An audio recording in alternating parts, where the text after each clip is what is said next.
Hi everyone, welcome to this video. My name is T if you're new here. So today I want to, and I hope you're having a good day. Dang, where are my manners? I was just about to jump straight up in that bit, huh? Today I want to talk about gender norms and constructs, specifically amongst African American men. But ultimately today's video is to celebrate those who have dared to go against it. You can easily scroll down my For You page on TikTok or my Explore page on Instagram and find many femboys who are being celebrated and even lusted after. And for those of you who are unaware, a femboy is the urban term to describe feminine presenting men. So guys who wear crop tops, guys who paint their nails, guys who dye their hair crazy colors, guys who constantly challenge the criterion of masculinity unrelated to sexual orientation. But on the outside world, because of the internalized that is woven so deep and runs so rampant within our community, it's a completely different story. Young boys are not allowed to just be. They are expected to conform or face hostility, sometimes even violence from our community. I'm specifically referring to the perception of masculinity in African American popular culture.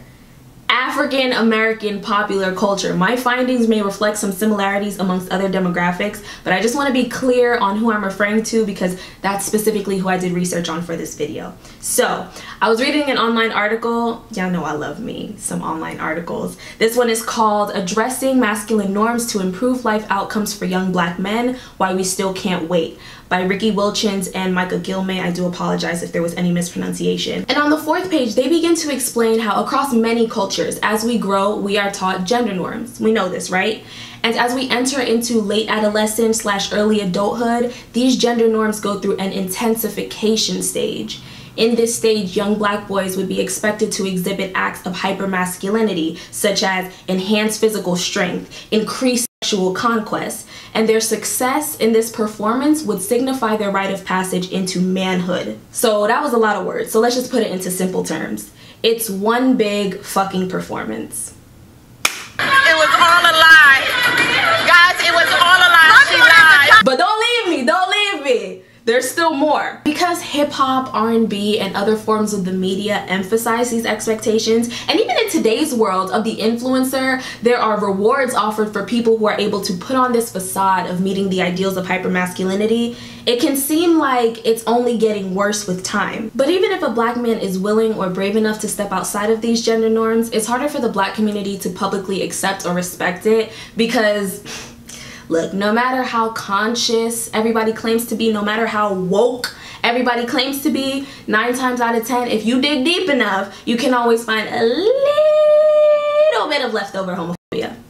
Many biases go unchecked. This is why when we see black heterosexual male celebrities such as Dennis Rodman, Prince, Lil Uzi Vert, Young Thug going against the black heteronormative, the community is in shambles. In complete shambles. They don't know what to do with themselves because these men who are widely respected, some may even say idolized by straight black men, also very sexually desired by women, are still prospering. So long story short, niggas is confused. They don't get it. It's not clicking. Take Dennis Rodman, for example. You mean to tell me this man changes his hair color like every other day?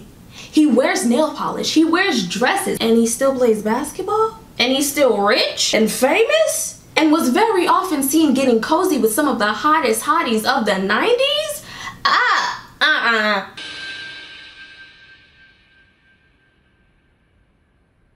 Wait a damn minute.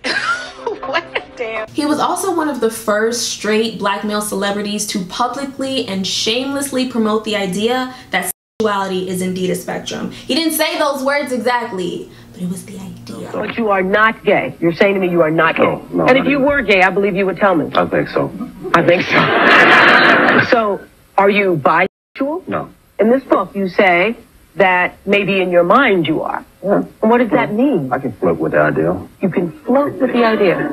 I can float with it however you want to look at it. I can do anything I want. Up here. Wait.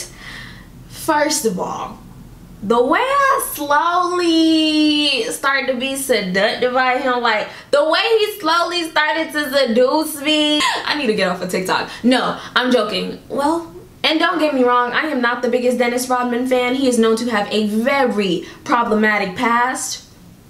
However, 1996 Dennis Rodman. In that interview, he also mentioned a time where he was on the brink of suicide, and he realized that instead of killing himself, what he really needed to do was kill the imposter, the man he was trying to be. And once he was able to do that, he blossomed into the Dennis Rodman we know.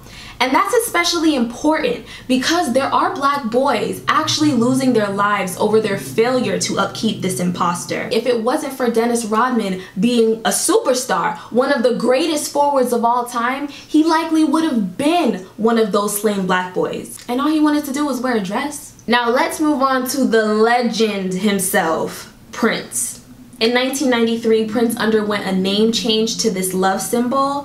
As described in his 1996 Oprah interview, this emblem was a combination of the male and female gender icons. Prince was a pioneer, an absolute pioneer, because while we saw many rock stars such as Elton John push the envelope with their fashion, we were yet to see the same come from a black male celebrity. Again, pioneer. His expression in particular was especially interesting to me because I realized he wasn't just a feminine presenting man that was trying to flip the script and be different. He was just a human being living in his essence, whatever that was. I want to share a quote from a 2016 NBC Black article. I don't know, I guess NBC Black is the black side of NBC News channel anyway.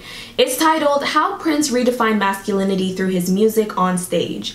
The quote reads, "He gave others permission to be genuinely and authentically themselves. He bent gender norms and identity expression during the time when some black male artists paraded their masculinity into success. Al B. Shore, Teddy Pendergrass, Alexander O'Neal, Keith Sweat. Each of these artists were considered ladies' men and fit the stereotypical molds of black male masculinity. And then you had Prince." End quote. So Prince was a man who was small in stature, remarkably expressive, and extremely erotic. Oh my goodness. He had these women practically foaming at the mouth. That's how bad they wanted a piece of the Prince. And I could only imagine that this desire to tap into the mystique of Prince was only intensified with the release of his movie, Purple Rain. Okay, now I'd like to talk about the new age femboys. And you know what? The more I say that term out loud, the less and less cool it's sounding. Like, I'm thinking maybe I should just kill the term altogether. Because if gender is truly a construct, then saying femboy just, it's kind of unnecessary, ain't it? I want to celebrate Jaden Smith, who modeled in a skirt for Louis Vuitton's 2016 spring women's wear collection, and who kept up the skirt thing for a while, even when people said he should be ashamed because he was bringing disgrace to the Smith family patriarch. I want to celebrate Lil Uzi Vert, who has fearlessly rocked purses, skirts, and dresses, and is still one of the most popular and respected rappers amongst the younger generation. I want to celebrate Billy Porter, who is not straight, but always steps out with the flashiest, most spectacular outfits while simultaneously maintaining a sense of strength, grace, and poise. 2 Chainz, Odell Beckham Jr. All of these men who dare to challenge the norm are trailblazers, and they are really helping us loosen this tight-ass grip that surround these toxic expectations of masculinity. But we unfortunately are still in a time where to some degree it takes power, money, and/or social status to escape being teased or shunned from your community. It's time we check our internal biases. It's time that we check and see if there's any way that we have subconsciously contributed to some men feeling suffocated when they try to express who they truly are. When we disown and mock men for feminine expression, we support misogyny. Yes, misogyny, because viewing a man as inadequate because he chooses to express his feminine side implies that femininity is weak and fragile and should be held to a lower regard. I'm not ready for that conversation, is that right though? But that is actually all for today, folks. Thank you so much for watching, especially if you made it to the end. I gotta say, I am so happy to get back to making content that actually requires research and reading. I feel like all I've been doing on here is talking about TV shows, and like, that's fun and everything, but it gets a little old. So yeah, I'm happy to get back to my roots.